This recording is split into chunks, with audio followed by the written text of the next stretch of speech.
迈克尔·加怀特，好莱坞史上最硬、最能打的男人之一，凭借一身炉火纯青的中国功夫，成功在好莱坞站住了脚跟。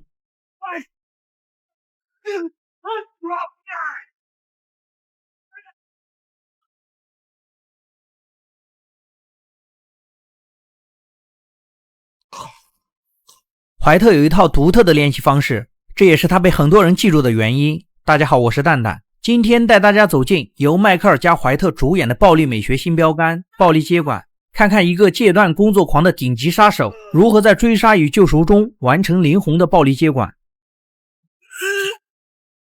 故事开始于纽约一处灯红酒绿的大道，黑老大阿卡多正思念自己去世的儿子，一通急促的电话骤然打断气氛，手下慌张汇报他的办公室被人装了窃听器。阿卡多脸色瞬间沉了下来，手下一口咬定是敌对帮派的安吉尔所为，因为那婆娘一直在找他们的把柄，想要读通整个纽约的地下世界。但阿卡多却觉得奇怪，事发时所有人都在办公室，那种情况下，要是安吉尔还能将窃听器放进他的办公室，那他们这些人得有多废物。想到这儿，阿卡多突然询问是谁最后离开他的办公室的，却被手下告知是皮特。显然皮特有很大的嫌疑，为了搞清楚真相，阿卡多让手下将皮特抓回来，他得亲口问问皮特是不是他干的。而此时的皮特正在戒除工作狂互助会中向大家诉说自己曾经的过往，完全不知道他已经上了老板的通缉名单。皮特可以说在整个杀手界名声响亮，他太喜欢杀人了，以至于忽略了很多身边的人和事，所以他想借助戒除工作狂互助会早早戒掉自己杀人的喜好，退出杀手行当，像个正常人一样活着。在离开互助会后，皮特来到了唐人街，他很稀罕刘阿婆做的臭豆腐，想来满足一下口腹之欲，结果臭豆腐没吃到，却吃了一闷棍。等他再次醒来时，已身处一个废弃的仓库，眼前的壮汉人称死神，阿卡多最凶悍的手下之一，也是自己的好兄弟。死神奉阿卡多之命来抓皮特，但皮特根本不知道这事儿，还在一旁调皮的开着玩笑。见他还敢如此嚣张，死神也来了火气，质问皮特为什么要背叛自己的兄弟。皮特很疑惑，以为死神发火是因为2年前没去参加他的橄榄球比赛，赶紧向死神承诺以后一定去。可当死神让他交出情报时，皮特就更加疑惑了。 What the fuck are you talking about? And what the entire fuck is going on here? 话音刚落，小弟打开了喷火枪，这下皮特才意识到死神似乎话里有话，但显然已经来不及细思了，他得赶紧摆脱身边这几人的控制，要不然一会儿就得变成烤乳猪。起身的他立刻发问，想知道这到底是怎么回事。死神以为自己说清楚了，身边的手下也这么觉得，所以他们纷纷举起了武器。皮特察觉到了杀气，既然理讲不通，那贫道也略懂些拳脚。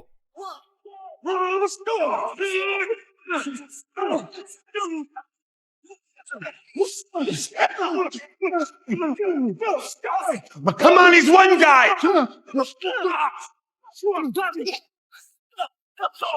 不愧是杀手界赫赫有名的人物，几乎没费多大力气就收拾了这群小卡拉。由于收尾时用力过猛，狠狠地抡在了死神的脑壳上。这导演也太不走心了，太假了有点。看皮特这嫌弃的表情，还问人家疼不疼。死神也够硬，表示这点伤算得了什么。说完捡起地上的喷火枪，拔出匕首，用喷火枪烤热，在皮特一脸震惊中按在了头上的伤口上，瞬间一股烤肉的香味传了出来。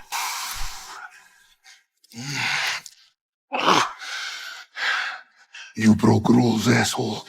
Wait, are you talking about my support group? You betray family. No, I just talk about needing work-life balance. What are you talking about? What are you talking about? What are you talking about? What are you talking about? You're a snitch! 皮特都懵了，自己怎么就莫名其妙成了告密者？死神也没想到两人认识多年，皮特竟然会背叛组织。尽管皮特发誓自己从来没有做过背叛组织的事儿，可死神根本不信，认为他在说谎。I'm feeling unsafe to share.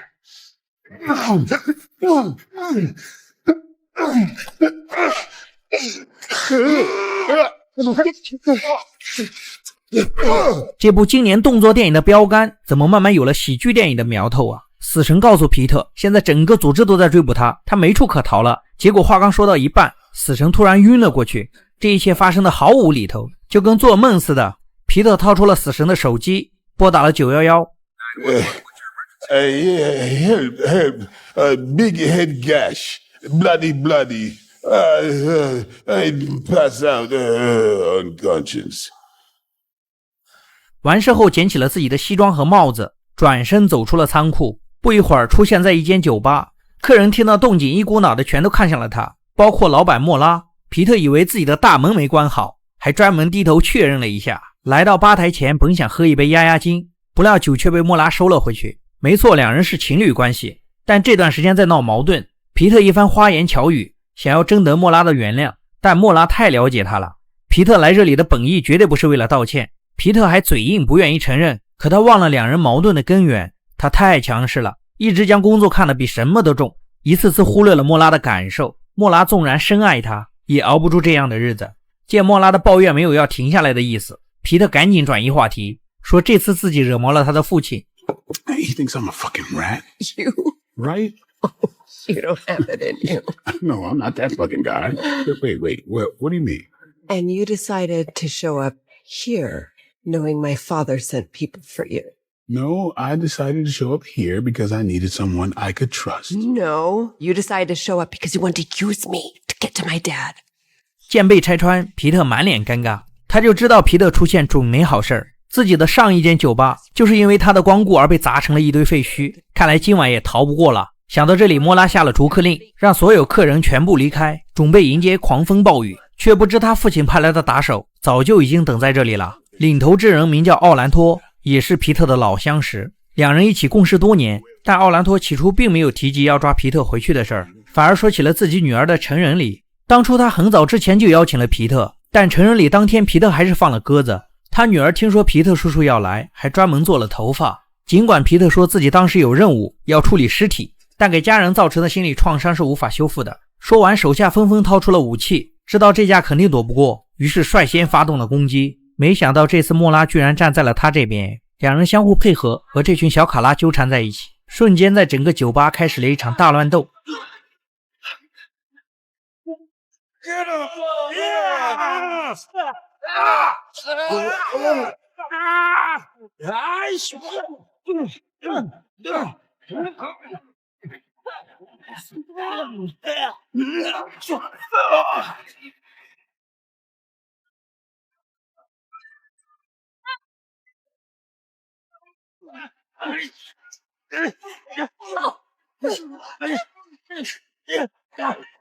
防止自己更多的家具被砸烂，莫拉率先使用武器解决到最后一人。战斗刚结束，奥兰托便唏嘘着站起了身，见莫拉举枪指着自己，便挑衅着说他的破枪里早就没子弹了吧。结果话刚说到一半，一颗子弹就射进了他的大腿，疼得他嗷嗷直叫。事情全部解决后，皮特希望莫拉能给他的父亲打个电话解释一下，他可不想莫名其妙被杀。可莫拉压根儿没理他这茬，正好借这个机会让他吃点苦头，省得以后还是老样子。一旁的小弟好奇地听着两人的八卦。 I would never do that to you.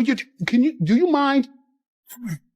莫拉这次非常决绝，就算皮特说破了大天，他也拒绝帮忙。这下皮特彻底没有办法了，只能另想他招。不过在离开之前，他取下了脖子上的丝巾扔给了奥兰托。 You need to stop the bleeding, and I'm sorry about your daughter's quinceañera. You're welcome. 来到街上的皮特上了辆车，正准备去找人帮忙时，车上又突然上来了几个人，看他们的架势显然来者不善。头目名叫德拉克，又是皮特的老相识。这人之前也和皮特有些过节，但都是一些鸡毛蒜皮的小事儿，完全不值得一讲。皮特很好奇，老板到底出了多少钱，竟使得他们前赴后继的来抓自己。$500K. That's it? 在得知只有区区50万后，皮特瞬间上了火。自己好歹也是名金牌杀手，在整个杀手联盟都能排得上号的人物，竟然就值50万。但现在说这些似乎并没有啥用，得想办法脱身才是王道。看了看坐在身边的两名小弟，每个人手中都有一把电击枪，又看了看副驾驶的安全带，马上有了一个大胆的想法。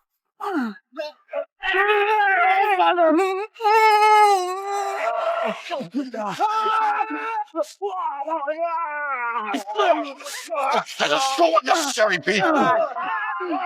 Damn it, Tifa. Stop.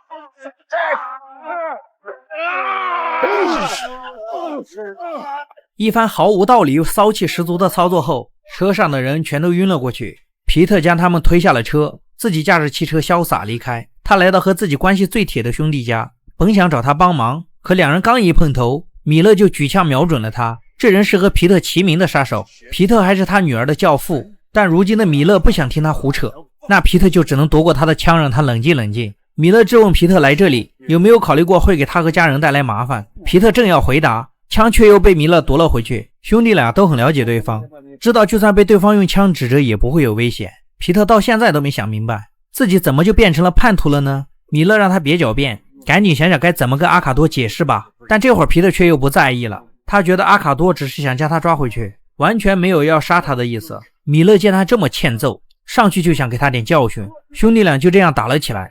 那架势仿佛要把多年的兄弟情谊都通过拳脚发泄干净，不知道是我的问题还是导演的脑回路清奇。总之这样的剧情设定让人有些一言难尽，兄弟俩你来我往的打得不可开交，劝都劝不住的那种。就在两人激战正酣时，旁边的手机响了起来，他们同时停下了手中的动作。电话是米勒的妻子打来的，听到米勒气喘吁吁，妻子以为他在和别的女人打扑克。米勒赶紧解释，眼见越描越黑，无奈只能让皮特出声帮自己证明。本以为这样可以缓和两人的关系，结果刚挂完电话，米勒又扑了上来，皮特只能被迫应战，兄弟俩又扭打在了一起。过程中，米勒将心中的不快全部说了出来。多次经历生死之后，米勒就一直将皮特当亲弟弟对待，家里人也都很喜欢皮特，可皮特却只在乎自己的工作，总是放自己鸽子不说，就连答应参加女儿的科学展览会也不能及时到达。孩子们一直盯着门，多希望下一秒皮特叔叔能出现。听了米勒的讲述，皮特有些羞愧，不知道该怎么去弥补这一切。 Hey, Pete, you know why no one makes you meatloaf? Because you never fail to let down the people you love.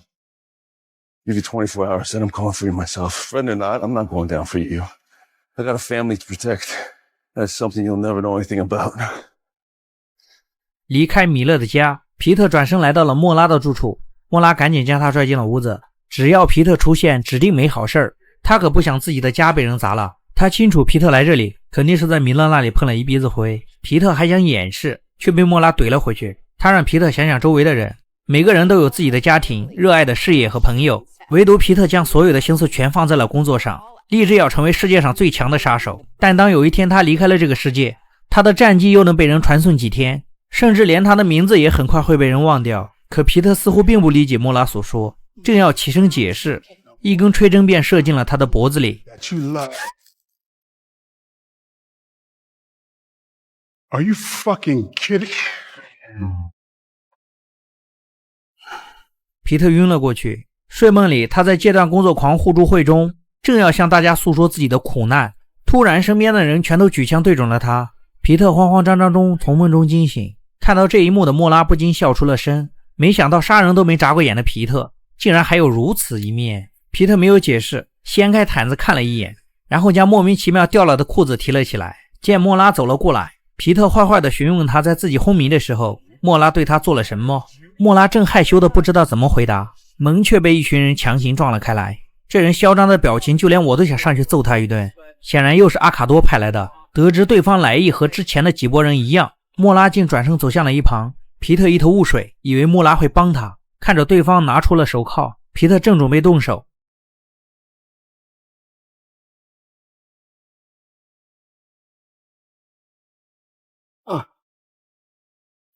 What the fuck?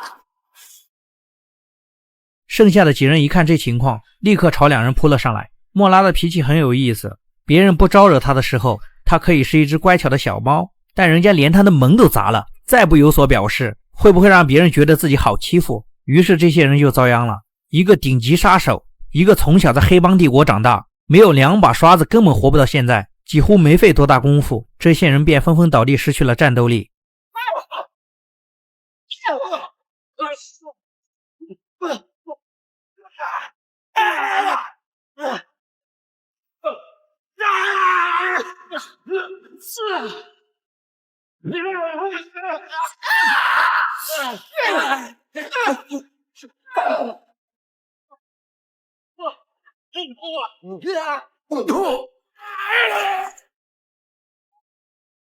经过这件事后，皮特意识到莫拉还深爱着自己，而他对莫拉的爱也从未停止。他太想和莫拉组建一个家庭了，可就是不知道该怎么停下来。杀人和打架对他来说太有吸引力了，这话让莫拉觉得他他并没有真正决心改变自己，即便真的有了改变的决心，他知道第一步该怎么走吗？ So, Laura, how do I make it right? Step 1.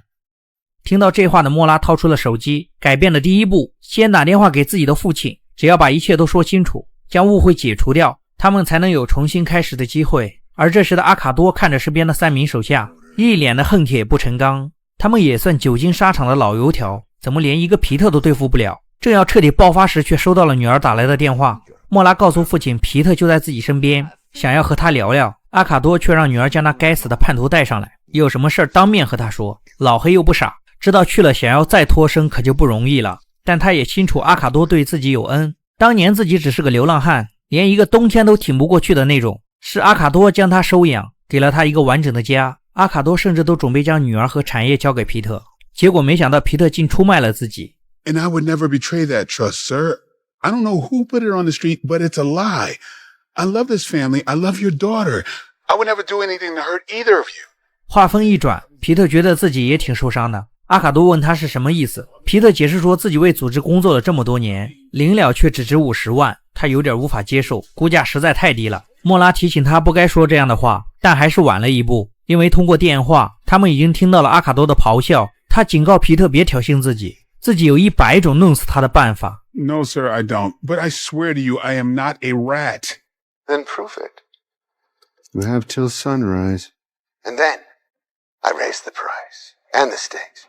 Every hour you Fail. If you think you could bring me down, you are fucking mistaken. 说完直接挂掉了电话。皮特彻底懵了，本来想说清楚自己不是叛徒，结果却让情况变得更糟。时间这么紧，他该如何证明自己不是告密者？莫拉随口说了一句，只要干掉敌对帮派老大也能证明清白。皮特觉得这是个好主意。敌对帮派老大安吉尔一直是阿卡多的眼中钉，只要干掉他，阿卡多甚至可以让之前的事儿没发生过，但失败了就会引发战争。皮特已经决定了，今晚他就准备对安吉尔下手。莫拉见劝阻不了，只好妥协加入。他打开了自己的暗室，里面的武器装备应有尽有。皮特看到后甚至有些震惊，人家孩子过生日，父亲送的是小玩具，但莫拉不一样，他过生日，父亲送的是枪炮。这不，一不小心就收藏了一柜子。准备好后，两人即刻出发。莫拉藏在面包车里为皮特提供火力支援，皮特则轻松干掉楼顶的守卫后，顺利进入了大楼内部。安吉尔的手下全都在玩游戏，皮特出现在他们身后，这些人都没有察觉。皮特在货架旁摸起了一根木桨，上去就给这群摸鱼的小弟上了一课。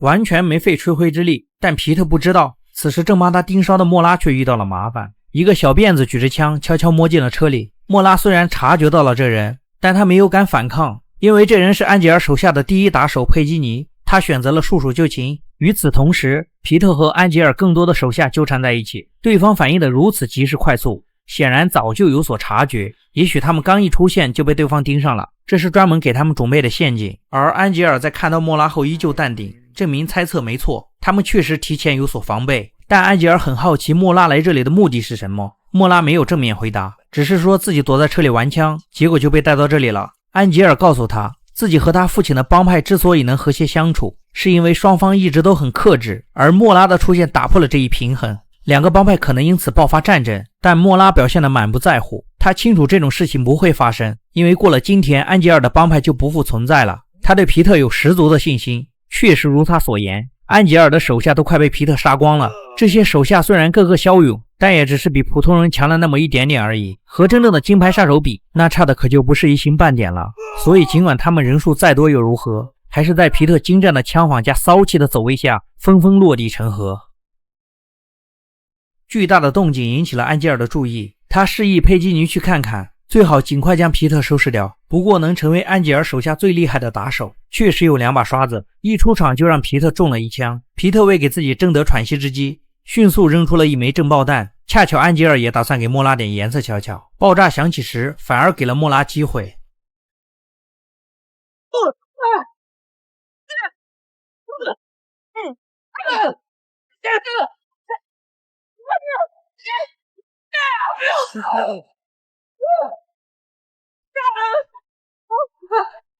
趁着佩吉尼眼花，皮特扑了上去，一套小连招打掉了他的武器。不过佩吉尼的反应也确实神速，很快就适应了战斗节奏，打得皮特有些招架不住。皮特被重重摔在地上的同时，莫拉也被安吉尔扔了出去。看来安吉尔也是藏了一手，原本以为他不是莫拉的对手，如今展示出来的实力确实让人意外。但话又说回来了，能在豺狼虎豹横行的地下世界做到老大的位置，绝对有不可低估的过人之处。而皮特这边也是相当的艰难，一直听说安吉尔身边有一个狠角色，却没想到竟狠到了这种地步。皮特何许人也，一样占不到任何便宜，看看他应付的多么吃力，也就能想到这人的实力有多强了。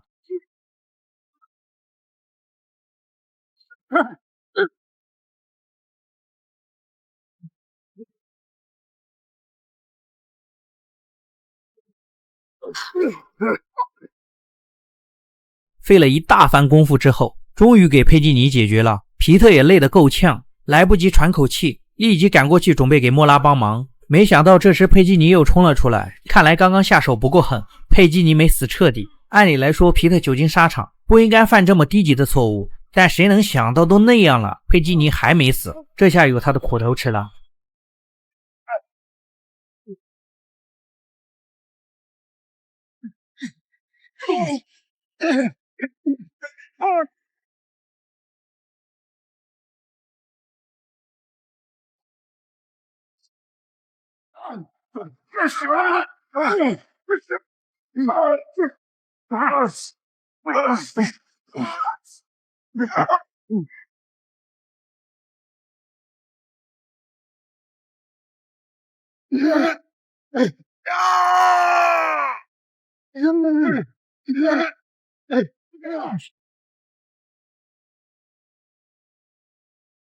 皮特再次赶过去时，莫拉已经奄奄一息。皮特上去抡足膀子就是一拳，莫拉从地上捡起一袋面粉，硬生生塞进了安吉尔的口中。安吉尔虽然卖这玩意儿，但他自己从来不沾，很快便毒发倒地，口吐白沫，没一会儿就彻底没了动静。两人终于松了口气。为了证明他们确实干掉了安吉尔，皮特看向了一旁的相机，于是就有了两人花式和安吉尔合影的一幕。经过这件事后，两人对彼此的要求都变了。莫拉不再要求皮特为自己改变，他觉得皮特现在是最棒的时候，不应该为自己放弃追求。但皮特却有不同的想法，经历了这么多事儿后，他觉得再伟大的追求也不及留在莫拉身边。他想试试那种他没想过的生活。No, more. I'm serious. Not for you or anyone else, but for me. I want my life to matter. I don't want to be just some stat on a mob sheet. 正在煽情之时，一辆车子停在了他们面前，车上下来的人正是阿卡多。皮特赶紧说自己干掉了安吉尔，以此来证明他不是泄密者。但阿卡多听后却露出了笑容，他一开始就知道这是谣言。皮特好奇，那他为什么还要追杀自己？ We're always going to have people that doubt you if you don't prove you're clean.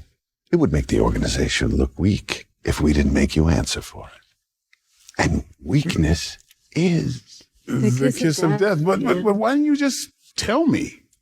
because you and everyone else, including my little munchkin here, had to believe it was real. It was the only way to end it. 因为阿卡多很了解皮特，知道他为了证明自己的清白，一定会去找安吉尔。其实最主要的还是因为莫拉，他猜测莫拉肯定会让皮特用杀死安吉尔的方式来证明自己的清白。知女莫如父，不得不说，阿卡多对女儿的了解很透彻。现在好了，安吉尔一死，他们就能统一纽约的地下世界。如今他的帮派还没有人能做到这一点，所以以后将组织交给皮特，没有人会有意见。同时，阿卡多也在测试皮特对女儿的心。他觉得男人最大的成功并非是在事业上的成功，一个完美且幸福的家庭才是这个男人真正的底蕴。他提醒皮特应该将更多的时间放在女儿身上，因为他就是前车之鉴。年轻时他几乎将所有精力放在了工作上，等他想回头时，妻子没了，儿子也没了。他不想皮特也这样，他希望两人能一直在一起，开开心心的生活下去，这才是生活。